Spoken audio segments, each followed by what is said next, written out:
yadda ake wankan janaba a musulunci da mace da namiji duk ɗaya ne jama'a. Kawai mace inda ake samun ɗan bambanci shine wurin wankan hailanta da kuma wankan janabanta. Shine aka samu wasu hadisai suka nuna bambanci kaɗan. Ina fata an gane, a ƙarshe za mu yi bayani insha Allah. Sannan abu na biyu jama'a shine idan aka ce maka wanka a musulunci kawai ana nufin wankan janaba ne. In aka ce maka wankan juma'a wankan janaba ne, wankan idi wankan janaba ne. Jama'a hatta wankan gawa akwai wankan janaba a cikinsa. Da haka in ka iya wannan wankan janaba din alhamdulillah ka iya wankan musulunci.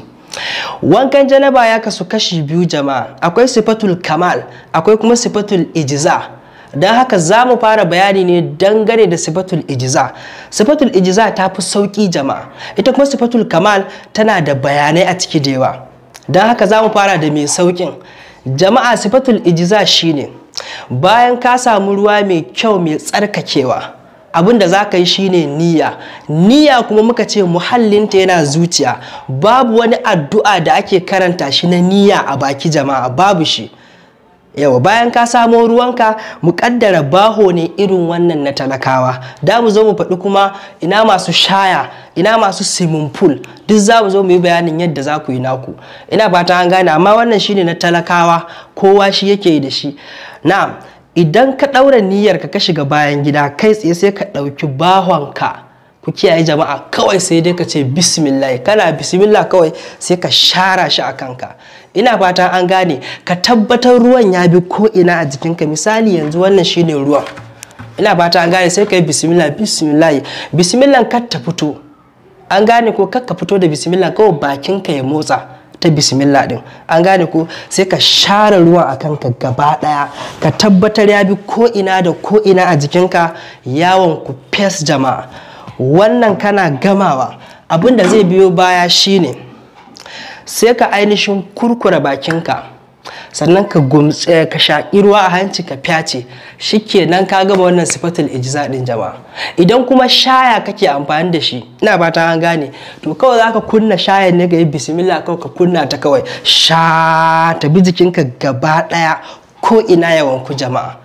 Ita ma kana gama ka shaƙa ka gumtsi ruwa ka kurkura bakinka ka shaƙa ka fyace, ka gama wannan wankan janaba din. Ita ce me sifatul ijza. To a daidai nan akwai shawara jama'a, dan wani yakan zo jama'a ka ga mani daba na ma a jikinsa. To san samu kafin ka fara wannan wanka ka tabbatar da mani a jikinka, ka dan mugunke shi da Allah, a shawara kenan. Sannan na biyu, kafin ka taba gabanka matukar zaka taba yana da kyau ka wanke kuma hannunka.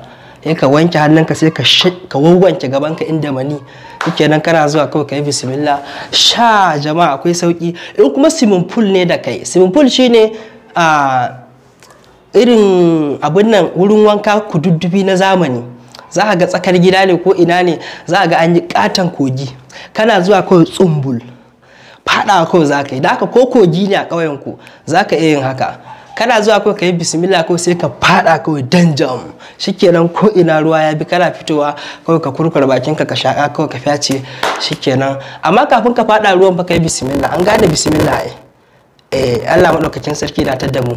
To sai siffa mai wahala ita ce sifatu kamal jama'a. Wannan tafi lada, ita ma wancan da lada, amma wannan tafi lada, an fahimta ko? Ga yadda take ita. Bayan ka yi niyya ka samu ruwa mai kyau, ita ba abin da za ka yi na farko shine za ka ɗebi ruwa ka wanke hannunka haka, an gane, sau uku za ka yi, sau uku,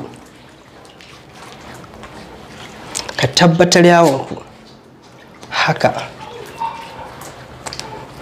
Bayan ka wanke hannunka sau uku sai ka zo ka wanke gabanka. Idan mace ce sai ki wanke gabanki, ina ba ta an gane. Idan ka wanke gabanka, abu na biyu ko na uku da za ka yi shine sai ka yi alwala, cikakkiyar alwala, an gane ko? Alwala in ka gada ma ka yi mai ɗaɗɗaya.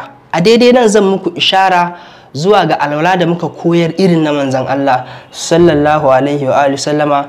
Jama'a babu shakka ku shiga group ɗinmu na WhatsApp, yana da kyau kowa ya shiga group ɗinmu na WhatsApp domin samun karatuttukanmu kai tsaye.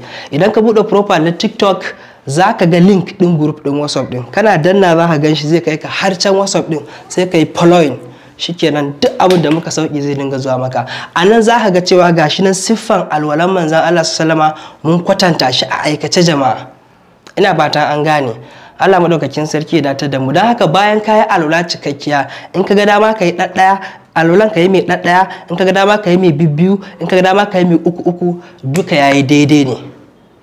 Bayan ka idar da alwalarka, abu na gaba da za ka yi jama'a shine wanke kai.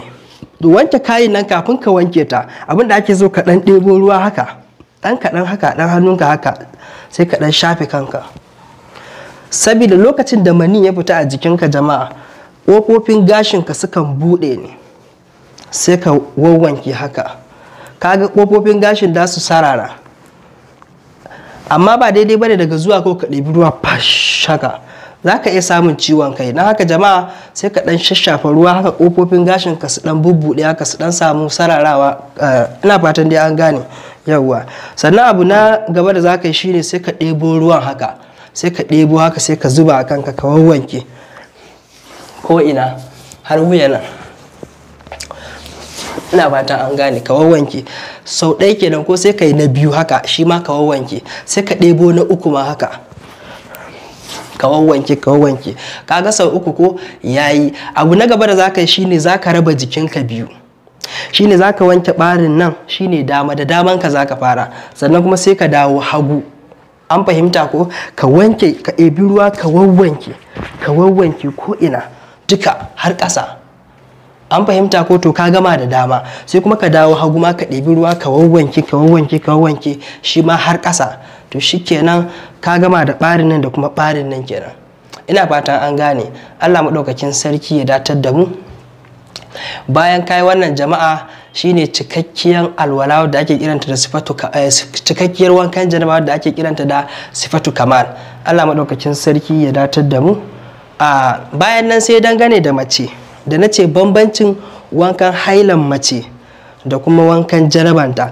Idan da ki wankan janaba, hadisai sun nuna ba za ki tsefe kanki ba. Idan mace za ta yi wankan janaba ba ta tsefe kanta. Idan kuma wankan haila ne, wajibi ne ta tsefe kanta. Ina fatan kun fahimci bambanci. Sannan na biyu, wankan haila mace takan yi amfani da turare wurin kawar da karni a jikinta.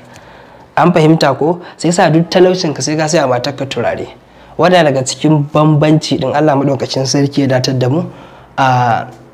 Da wannan nake cewa subhanakallahumma bihamdika ashhadu an la ilaha